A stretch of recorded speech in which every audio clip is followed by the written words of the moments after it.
Hello বন্ধুগণ, আসসালামু আলাইকুম। আরেকটি নতুন রেসিপি নিয়ে আপনাদের মাঝে আবার হাজির হলাম। তাই কথা না বাড়িয়ে মূল রান্নায় চলে যাব। আর আজকে আমি রান্না করব রুই মাছ। তবে আজকের রান্নাটি একটু ব্যতিক্রম। আমি এখানে শুকনো মরিচ ব্যবহার করব না, আমি কাঁচা মরিচ দিয়ে রান্না করব। তো চলুন রান্না শুরু করি। রান্নাটা শুরু করার জন্য প্রথমে প্যান বসিয়ে দিয়েছি, আর এর মধ্যে দিয়ে দিচ্ছি সয়াবিন তেল। তেলটি গরম হোক, গরম হলে এর মধ্যে আমি দিয়ে দেবো পেঁয়াজ কুচি। বন্ধুগণ, পেঁয়াজ কুচি দিয়ে দিলাম। পেঁয়াজটাকে হালকা নেড়ে চেড়ে লাল করে নেব।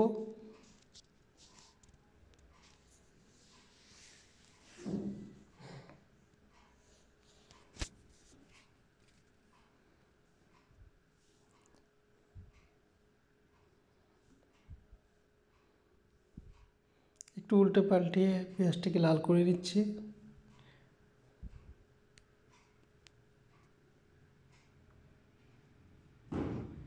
আমি এই পর্যায়ে দিয়ে দিচ্ছি পেঁয়াজের সাথে রসুন, সাথে একটু বাটা পেঁয়াজ। গ্রেভিটা ভালো আসবে এতে করে।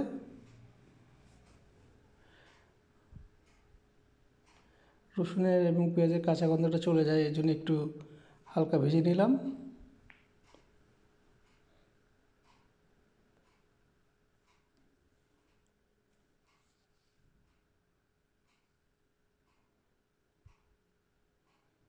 আর এই পর্যায়ে আমি এর মধ্যে দিয়ে দেব হলুদ, আর সামান্য একটু জিরে, সাথে একটু ধনিয়া।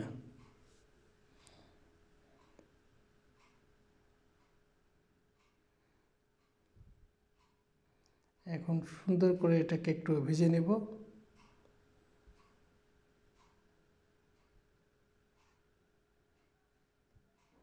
মোটামুটি ভালো করে কষানো হয়ে গেছে।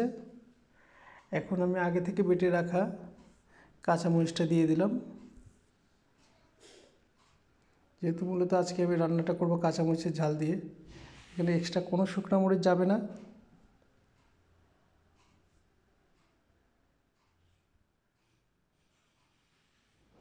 একটু ঢাকা দিয়ে সুন্দর করে মশলাটাকে কষিয়ে নেব।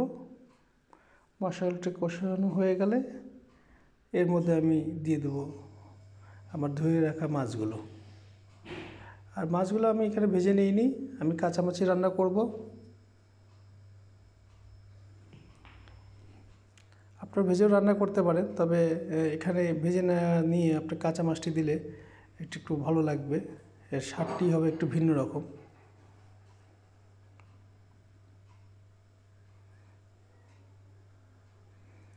উল্টে পাল্টে মাছটাকে একটু কষিয়ে নিচ্ছি।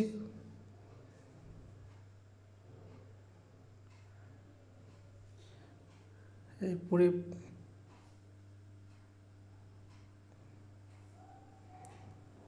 মোটামুটি মাছটা কষিয়ে নিচ্ছি।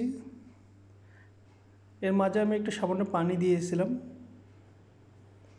এখন ঢেকে দিয়ে আর একটু ভালো করে সিদ্ধ করে নেব।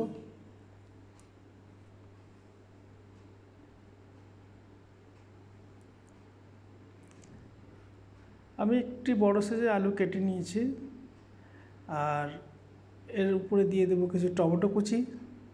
আমি আর এখানে কিছু দিব না। আপনারা আলুটা না দিলেও পারবেন, স্কিপ করে যাবেন, কিন্তু আমার আলু খেতে ভালো লাগে, তাই আমি একটি আলু কেটে দিয়ে দিয়েছি।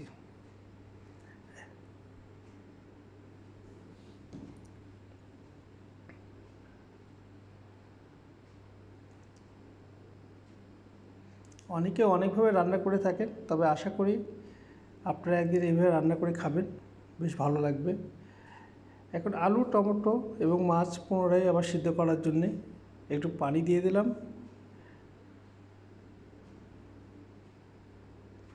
এখন ঢাকা দিয়ে অপেক্ষা করব আলুগুলো সিদ্ধ না হওয়া পর্যন্ত।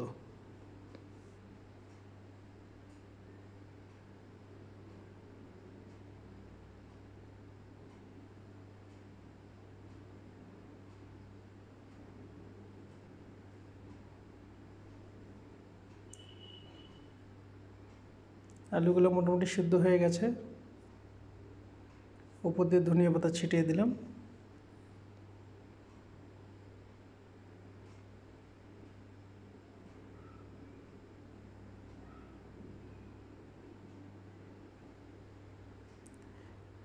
যেহেতু ধনিয়া পাতা দিয়ে দিয়েছি, এখন ঢাকা দিয়ে রাখবো।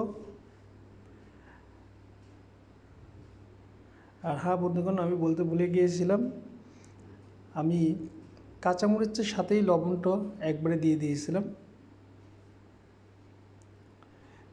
রান্না পরিবেশন করে দেখাচ্ছি আপনাদের কেমন লাগে। দুর্দান্ত কালার এসেছে, আর এটি খেতেও অসাধারণ হবে। গরম গরম ভাতের সাথে খেয়ে দেখবেন, খুবই মজা লাগবে।